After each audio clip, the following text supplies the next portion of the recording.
Okay, so maybe I say a couple of words about Nasr, and so it's a pleasure to have Nasrrddine Youbi come in to give a talk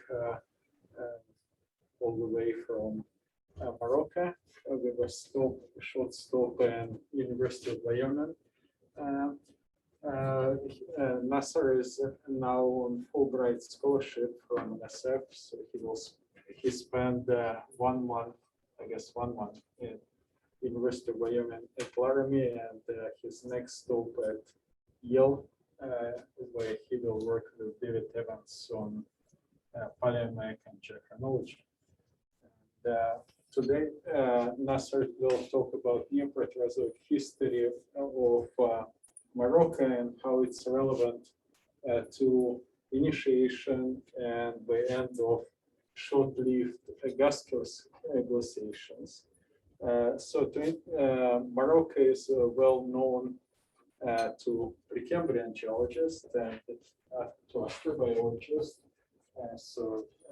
Astrobiology programs, at least in Europe, often run field trips to Morocco, not only for Precambrian people, like names like Anti-Atlas is very well known and like sort of classical places for tectonic structural geology and Neoproterozoic sort of stratigraphy, sedimentology, but also even younger, I guess, Paleozoic history is well known and highly recent.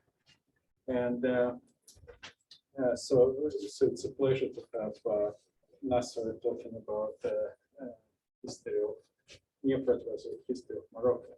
And other aspect that it just struck me a couple of days ago, we talked a lot about DEI and aspects, but one aspect that strikes me, but is also a difference in the way how science done in big countries versus small countries. It's just natural way how it works.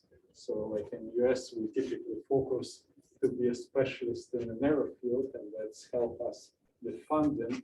If you're working in small countries, you have to be more diverse and broad and incorporate like different disciplines of geology. And so yesterday, driving here, Nasser told me that he supervised, co-supervised 25 students. And so you have to be diverse and kind of expert in different aspects of geology. And so, which is relevant to this talk. So Nasser did his training in Morocco for undergraduate, master and PhD, and his field was in volcanology and I guess igneous petrology. Right?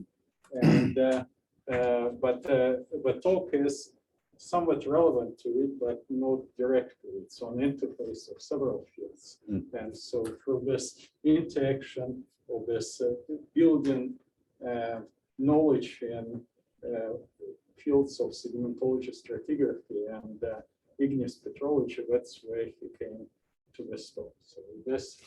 Thank you. Ladies and gentlemen, honorable assistant, I would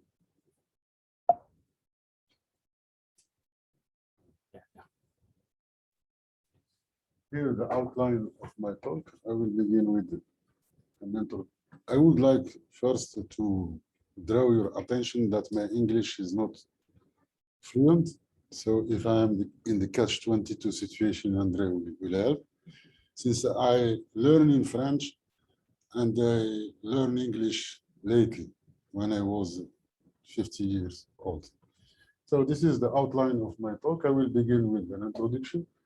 Then some words about glaciation and large igneous province, especially for students.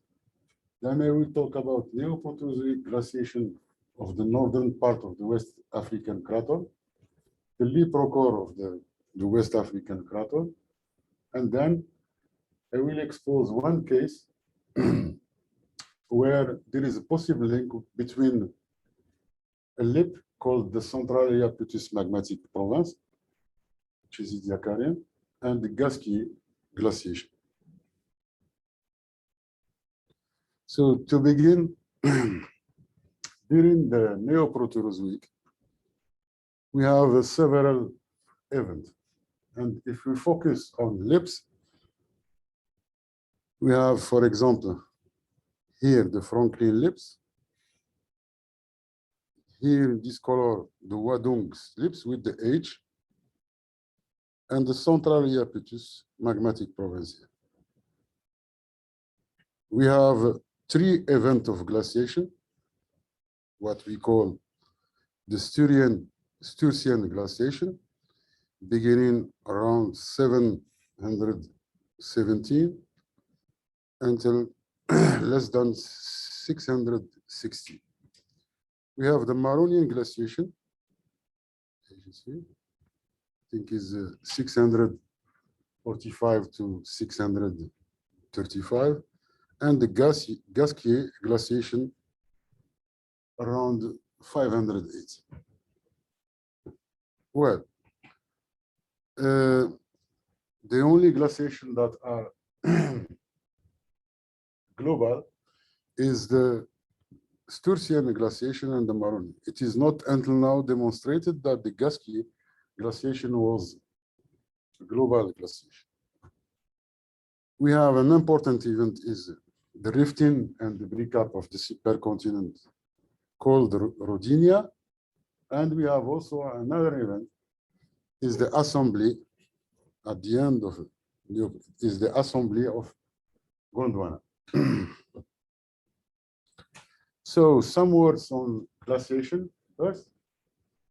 You have this map of the world show you the maximum extent of Pleistocene glaciation, which means you can see that 1 on 3 of land of surface is covered by ice. So we can call this a regional ice age. It happened several times during the Phenoproterozoic. I will come back to this. And you have situation like the actual situation. We are in the greenhouse, and you can see that about 10% of land only is covered by ice. In the past, especially during the Precambrian, it happened that all the earth was covered by ice. We call this the snowball earth. And there is an hypothesis about this, mainly made by Professor Hoffman. Here in these figures, we have here, this is the Precambrian with several glaciation. The number 1, 2, 3, and 4 are glaciation. And here is the Phanerozoic, and we have also several glaciation. But the only difference between Precambrian glaciation and Phanerozoic glaciation is that the snowball earth occur only during the Precambrian. And this is a big question. So some suggest that during the Precambrian, we have high obliquity of the earth, axis of the earth, and during the Phanerozoic, we have low obliquity. Here, as I said before, we have 2 main glaciations, the Sturtian glaciation and the Marinonian glaciation. Here, the repartition of the Marinonian glaciation, and the age of the Marinonian glaciation is between 645 to 635. Here we have the repartition, the distribution of the Sturtian glaciation, and the age is between 717 to 659. Here the same glacial deposits, but they are on the reconstruction, on the paleocontinental reconstruction, here at 635 and here at 720. Here we have the front. It is well established that the Sturtian glaciation was caused by the Franklin lips. There is a work of MacDonald et al. Who demonstrates that. But until now, we don't know if for the Maronian glaciation there is a possible lip, or for the Gaskiers, we propose the Central Iapetus Magmatic Province. Here is some the distribution of Ediacaran glaciation. And you can see here in Morocco, there are two glaciations, the Tidilene glaciation and the Ouarzazate, which is possibly the equivalent of the Gaskiers. Because during the Ediacaran, we don't know if we have one glaciation, which is the equivalent of Gaskiers, or several glaciations. So some words on lips, large igneous province. You have here a link at the bottom, a link. You can find in this link several information about lips, but on 3 words, large igneous province, there are a huge volume of mafic or felsic magma that are produced in a very short time. It could be from 1-2 million until 10 million years. And they should have as chemistry intraplate characteristics. And also they are related to a breakup of supercontinent and rifting and opening of an ocean. They can be linked to regional scale uplift. And also during the Precambrian, these lips are deeply eroded. So what we can see is only the plumbing system, like dike swarms and seal complexes. This is the classification of lips. The famous Columbia River in the USA, the Deccan, Bushwald. So 2 words, lips could be continental or oceanic. In the continental field, we have what we call continental fluid basalt, like the Deccan, or like the Columbia River. They could be also occur in the oceanic domain, like the Ontogo-Java plateau of basalts. One more important thing is that lips are related to carbonatite and kimberlite.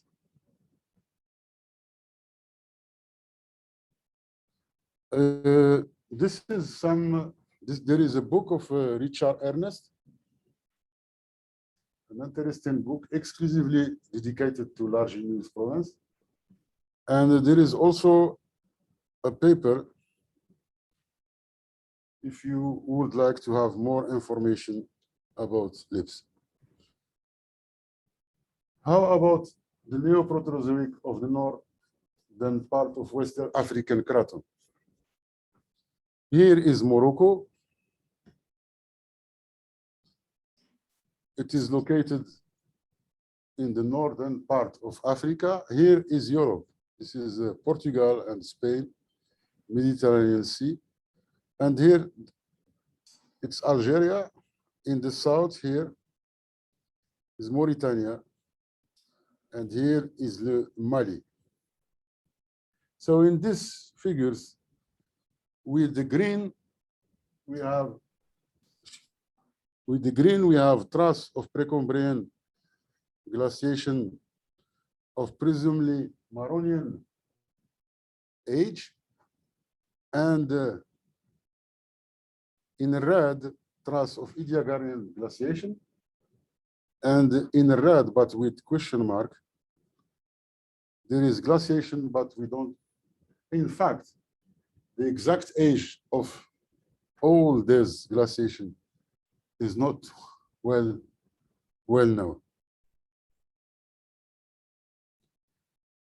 One word on the geology of Mauritania, because we will talk about the Jubilate glacial event, which is supposed to be the equivalent of Marinoni.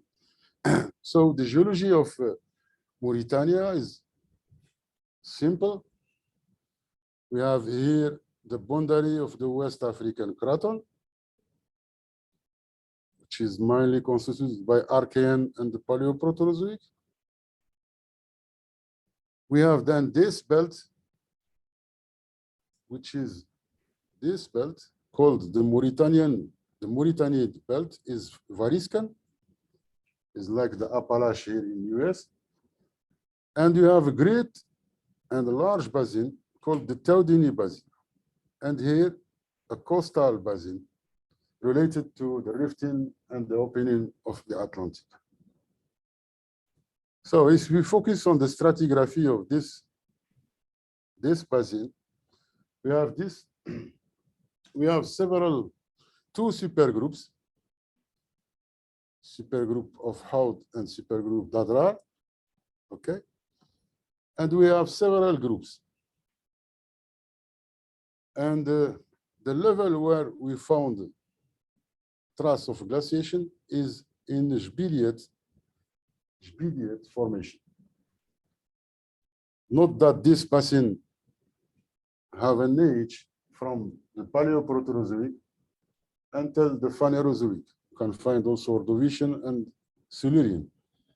But one important thing is we found in the West, in this group, Roni et al., based on osmium and rhenium, they found an age 1.1 gigayear, which is Mesoproterozoic. And more recently, they also demonstrate the occurrence of Mesoproterozoic in this basin based on fossils. So here's some image of the area. We can see some limestones with nice stromatolite and also black shells here. So, as I say, in Mauritania and also in Algeria, this is Mauritania and Algeria begin somewhere here. The first, what we call here the Jubilate glacial event, which is the equivalent of the Maronian, is in fact, if we do a section here, we have this situation, and the Jubilate and the Fersiga formation, they correspond to diamectite.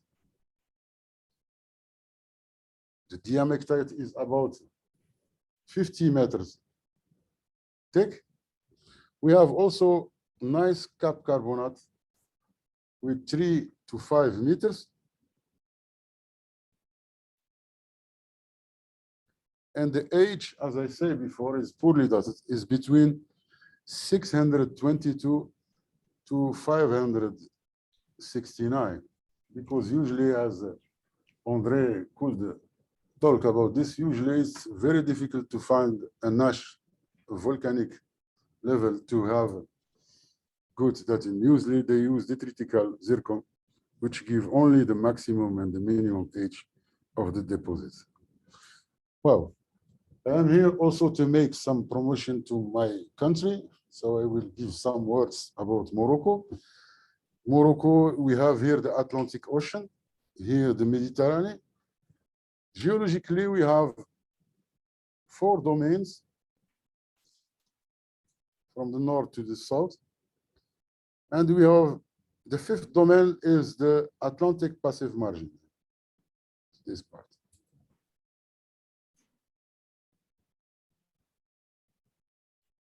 The Rif and the Mediterranean, they are built by the Alpine orogene. The Atlas and the Meseta domain, they are built by the Variscan origin. But I will focus mainly on this area, the anti-Atlas domain, the anti-Atlas domain. This is the anti-Atlas domain. And if you see the anti-Atlas, we have Precambrian basement, we have a folded Paleozoic cover. It's like a Russian dolls. You know, you have at least 4 orogeny in the same place. The oldest is 2 gigayear old. Is the Iberian orogeny. Then we have the Pan-African between 885 to 550. Then after we have the Variscan, which is 360 to 290. And then we have the more recent in the same place. So when you see a structure on the field, sometimes you are not able to say if it belongs to Hercynian or Pan-African. So this is the main unit, stratigraphic unit. We have here in green the ophiolites. This is the correspond to the sutures. And we have a group, that we call the Tardout group in blue, which is a little bit problematic. And another group is the Ouarzazate group, or sometimes they call it Ouarzazate supergroup. Here is the same but vertical, and I will talk the level where we can find traces of glaciation. So there is glaciation in this group, but the age of this glaciation is not well known. We have also in this group called the Tidilene NZ Busalda groups. And we have inside the Ouarzazate, or at its bottom, trace of glaciation. One more important thing is because of the lack of dating, mainly, and the study focusing on structural geology and sedimentology, several groups here are not well constrained, like this one. The group of Tardout at Lekes, it was in the past considered around 900 million years, but now we know that there are 2 parts, at least 3 parts. One part is Paleoproterozoic, another could be between Meso to Neoproterozoic, and the Neoproterozoic, this part. And the most important thing is the discovery of this large igneous province at 883 or 885, 883 or 885 billion years ago. So here is the compilation of all the Neoproterozoic uranium lead, and we made a compilation, and it shows during the Pan-African or during the Neoproterozoic, we have several events. The first event is the lip called Igneous event, 885 to 883. This event is related to rifting, magmatism, and Rodinia breakup. Then we have the anti-Atlas ophiolites between 777 to 760. And then after 3 events of accretion of arcs. Then at the end, the collision at 630, and all recorded glaciation in the anti-Atlas are post-dating this age, 630. Here, the glacial event in the Anti-Atlas, as I said before, we have two main glaciations, more or less. The Tidilin formation and the overlying Ouarzazate group called also the gas. This is called the Tidilin glaciation, and the overlying Ouarzazate group is called the Boazer glaciation. And the Boazer glaciation, it was discovered only in 2012. And you can see, for example, here drop stones. You can see here some stria. Okay. So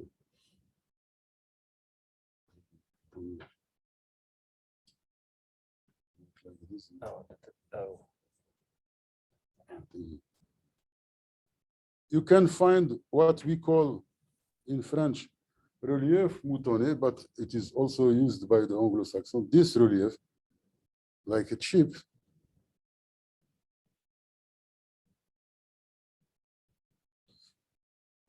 also another image of relief moutonné. You see this reed and this reed, and it is covered by another deposit, which means that this is not a recent glaciation. You have some glacially eroded surface with stria. An important thing is that you can see piperite. Piperite is igneous rock, and it results from the mingling between andesitic lava that in this color, that's still hot, and sediment that's still soft sediment. And the interaction between the sediment become fluidized. And you can see that this in the next slide. You see, for example, the layering of the sediment is folded. It was horizontal at the origin. Because of the fluidization of the material, we have this folding. So let's talk about the Leprocore of the West African craton, mainly in the northern part. This is Morocco. This is Mauritania. This is Algeria. So here is the barcode, and you can see that 2.7 here, the Ahmiyan Great Dike, the event is Archean. We have several events, but I will focus on the Neoproterozoic, which begin from 1,000 million years and end around 542.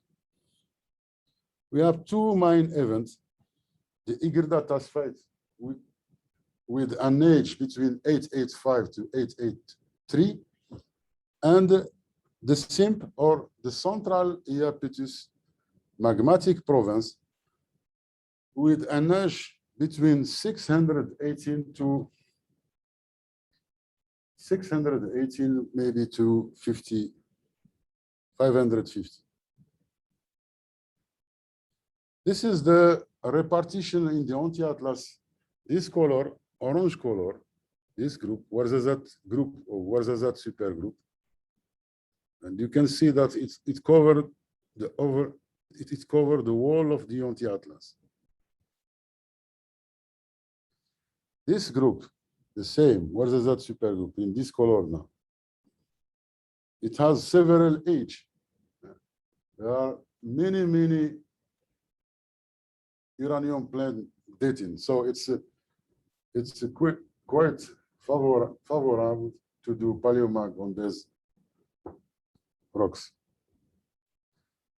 So if you look at the Ouarzazate group, it's a volcanic pile with a thickness around 3,000 meters. So it's very thick. And if you look at, based on geology, you can find three successive cycles. The first cycle, the lower unit, is composed by Saint-Extensionnel calco-alkaline series, and the volcanological characteristics are typical of continental stratovolcano facies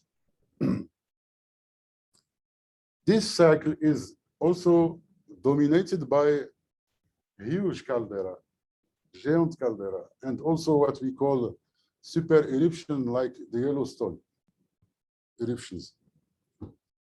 The intermediate units, they have characteristic of continental fluid basalts. And the last, they have alkaline. And we can also demonstrate that it occurs. We have 3 cycles. Here, the calco-alkaline cycle, first one. Then the continental fluid basalts, and then the alkaline cycle. Here, a photo showing these volcanic rocks of Ouarzazate, and 3,000 meters of thickness and 3 eruptive cycles. So here is the when we discover the Bouazer glaciation in 2012, since this glaciation is recorded inside the volcanic pipe, we propose that there is an ice that cover, at the same time we have volcanoes. But to be honest, until now we don't know if it was a worldwide glaciation or only because of volcano we were in the mountain, and in the mountain there is always glass. Then after, around here, a small error, around 579 is the end of the shift from glaciation to deglaciation. I would like to draw your attention that also here in America and Canada, you have also the Central Iapetus Magmatic Province. For example, what we call here the Grenville dikes. Okay. This is dike, rifts. And if you look at the ages, they are very similar to Ouarzazate.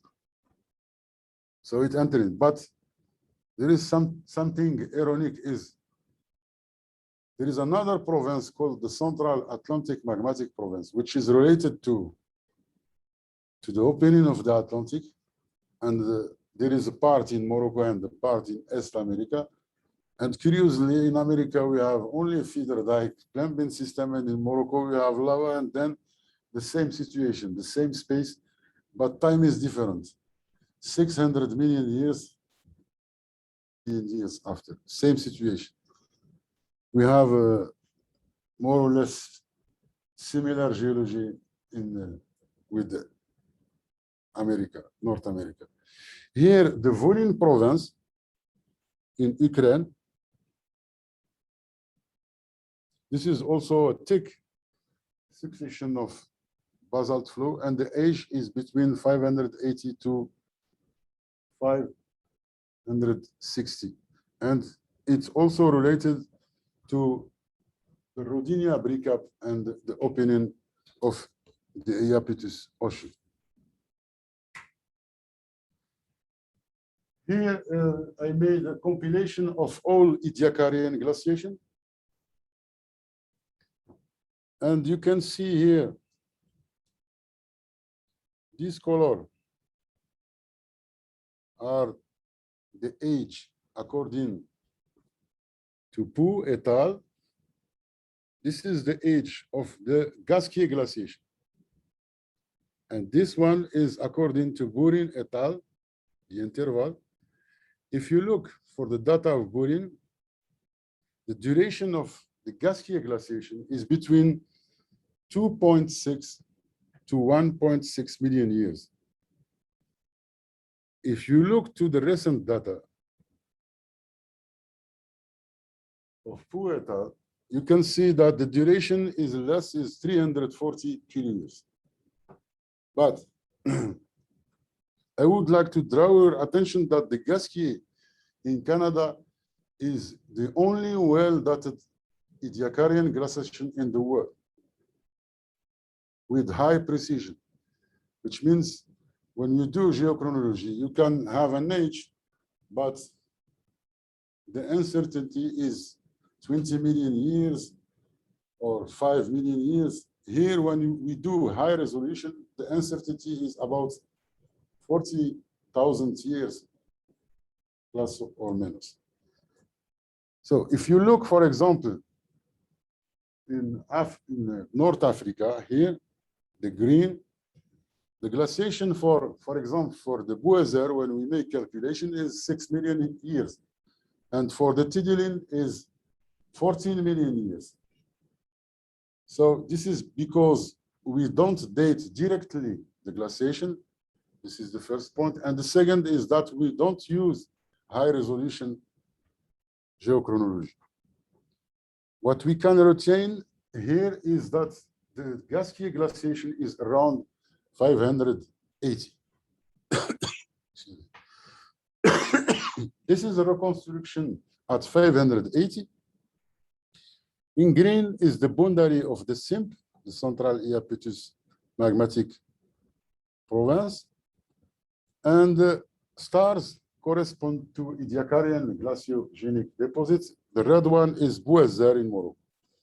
And you can see that the majority of glaciation are inside this boundary, which means probably there is a relationship between this lip called the Central Iapetus Magmatic Province and the Gaskier glaciation. So here our proposed scenario.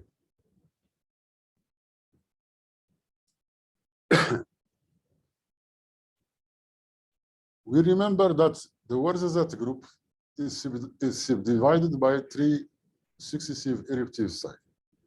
So the initial event, which is known by the Ouarzazate event, is mainly a silicic large igneous province.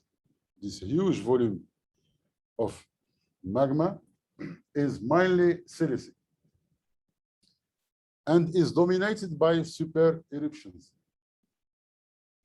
and the giant caldera. Some caldera, they are large. Their length is about 22 kilometers and they are large as 18 kilometers. It's very giant caldera. So when we have super eruptions like the Yellowstone in Wyoming, we produce more sulfur dioxide than carbon dioxide. Okay, so it is possible that this Ouarzazate event with those super eruptions causes a cooling of the weather. So the trigger the glaciation. And then after, we have the second event. The second cycle is continental fluid basalts. Continental fluid basalt, when in general, they are responsible for warming of the weather since they liberate more dioxide, more carbon dioxide than sulfur dioxide. Now, in fact, each large igneous province has its own identity. Some large igneous can produce more sulfur dioxide than carbon dioxide. It depends. But it is well known by several studies that continental fluid basalt are responsible for the injection of carbon dioxide in the atmosphere rather than sulfur. So it caused warming, and this warming was responsible to end the Gaskier glaciation. There is a paper of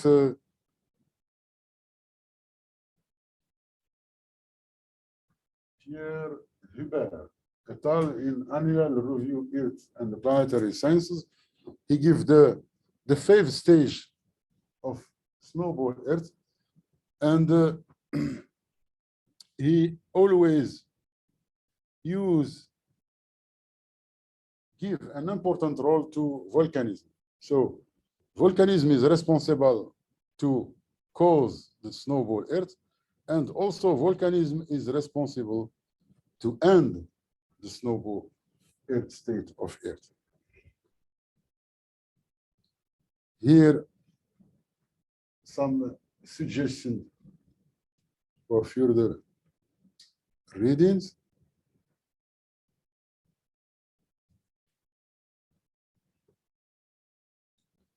And thank you for your attention, and you are welcome in October 2022.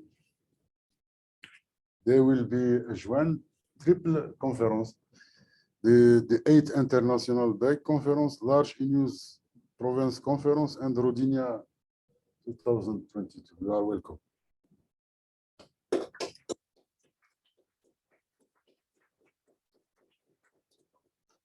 And here is the future of Morocco.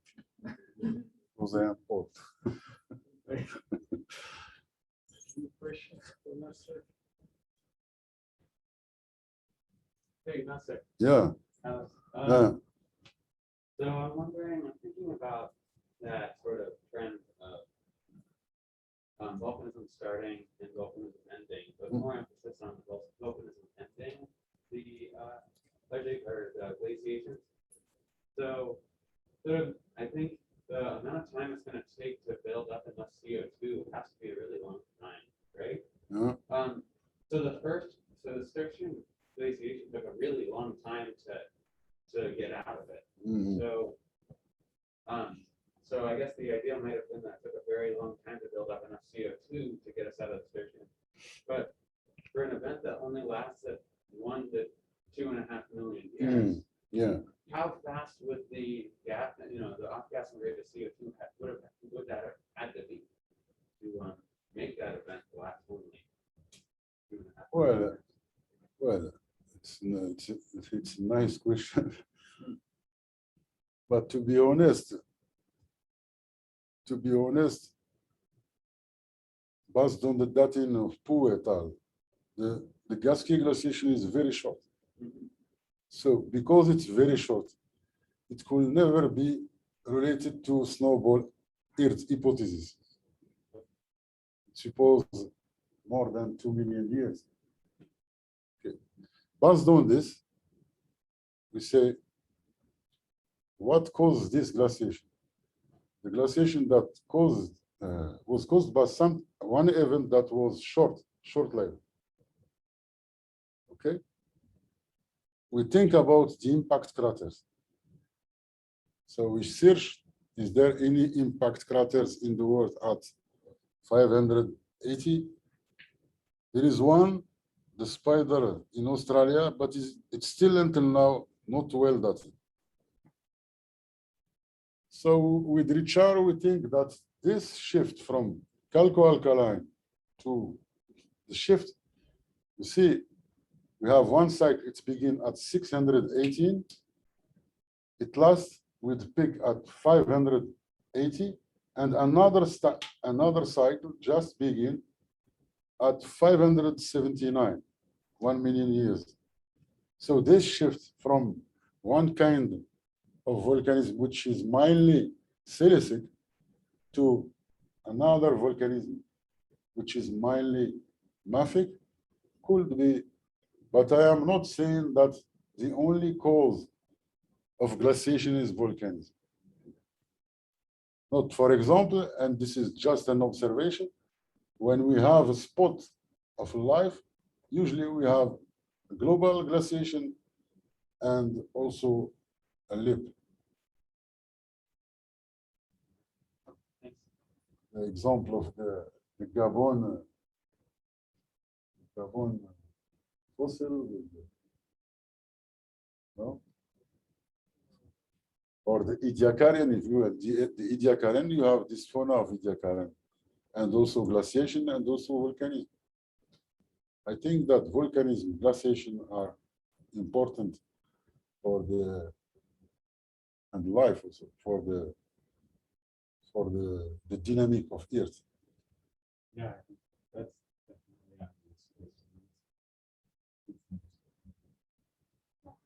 definitely transition from chalk upward to foliage. Yeah.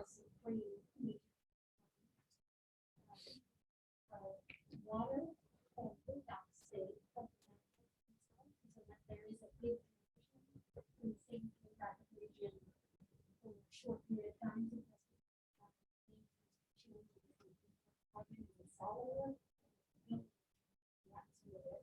It helps do a turn on, turn off, turn water. That is marked in the demonstration.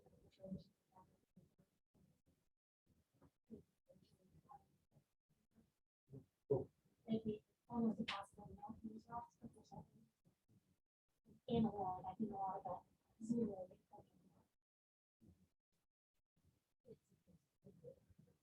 think it's important just to think that there isn't only one story for every single one. Maybe We need several things to make the world. I think it's interesting. Like I didn't appreciate, but like on this reconstruction that you have the Gaskiers style, Mhm. it's correct. It's intermediate to pilot, which is I guess very different for reconstruction for Stushin. Yes, yes. The model that people suggest linking volcanism to glaciation probably very different for Stushin and Gaskiers because in Stushin you produce low latitude metric cover of what the results for whether it can drive carbon dioxide down and cause snowball glaciation. But here you have probably more familiar Paleozoic like intermediate to high latitude position of supercontinent with volcanism and like whether you can drive it to glaciation and still with a chance we will get out of glaciation. So maybe we shouldn't use the same model for This is the model of McDonald for the front ring. But in his model, he has data. He has he analyzed the rocks. But me, I don't have data. To be honest, it's just causality, a link between this glaciation and volcanism. But if we want to know the agents that are responsible, we have to analyze rocks. Yeah, going into that, you show that slide, the snowball curve from the Geohamber's paper, the CO2 going up, and then that helps you get out of the snowball. Another mechanism that's been described is a volcanic ash accumulating on ice. Yeah, And allows Yeah, the heat to yeah, decrease. yeah. So is there a difference in how much ash would be produced with different mechanisms? There are some study on Toba eruption, because it's one thing that I forget that in the Anti-Atlas, we were able to, the Americans find the evidence during mapping project of mapping, the Americans found a huge caldera with something like large is 22 and the length is 22 kilometers and the large is 18 kilometers. So these are huge giant caldera, resurgent caldera. And they are known to, you can calculate the index of explosivity, and you know that it is super eruption. And super eruptions are classically known to cause cooling because of they liberate more sulfur dioxide than so, and also because of the dust. But I don't think so that we will be able to, we can estimate just based on recent eruptions, similar to, but similar eruptions, super eruptions never occur during the life of man. So the volcanoes that we have are less aggressive than that super eruption. But one best example of super eruption here in America is the Yellowstone. Yeah, I think the Eocene, Yellowstone. Eocene. Is there any useful analog to the Corinthian system in Eastern Africa and the kind of volcanic products or the relative proportions of silicic to the volcanism there that helps us understand these particular? Is there any Well, or reason well, different well. or not the same? yeah, it's a nice question. I think the problem of the Earth when we are in the past, a lot of it. For example, if you take the Atlantic Ocean that separates actually America from Africa, the Atlantic Ocean was opened during three parts. You have central part, which is related to a lip at 201, the Central Atlantic Magmatic Province.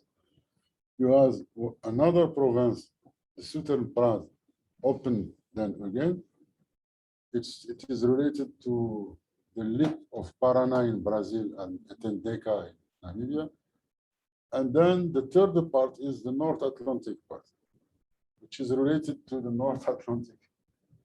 So one ocean generates three lips.